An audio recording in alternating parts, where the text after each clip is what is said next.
இதுக்கு தேவையான பொருட்கள்: ஏலக்காய். இதில் மகாலட்சுமி தாயார் வாசம் செய்கிறாங்க.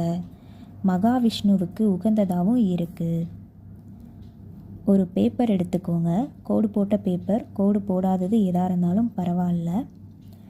அப்புறமா பென்னு ரெட் கலர் க்ரீன் கலராக இருந்தால் நல்லது.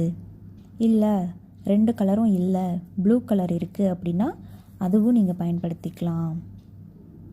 பிளாக் கலர் மட்டும் அவாய்ட் பண்ணிடுங்க. டைமிங் எந்த டைமில் பண்ணணும் அப்படின்னா 3 மணிக்கு மேலே நீங்கள் எப்போ வேணாலும் நைட்டு 12 மணிக்குள்ளாக பண்ணுங்கள். 3 மணிக்கே பண்ணிங்க அப்படின்னா இன்னும் ரொம்ப விசேஷம்.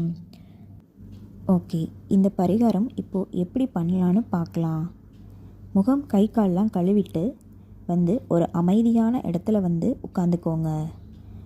கொஞ்ச நேரம் ரிலாக்ஸ் பண்ணிவிட்டு மூச்சை ஒரு தடவை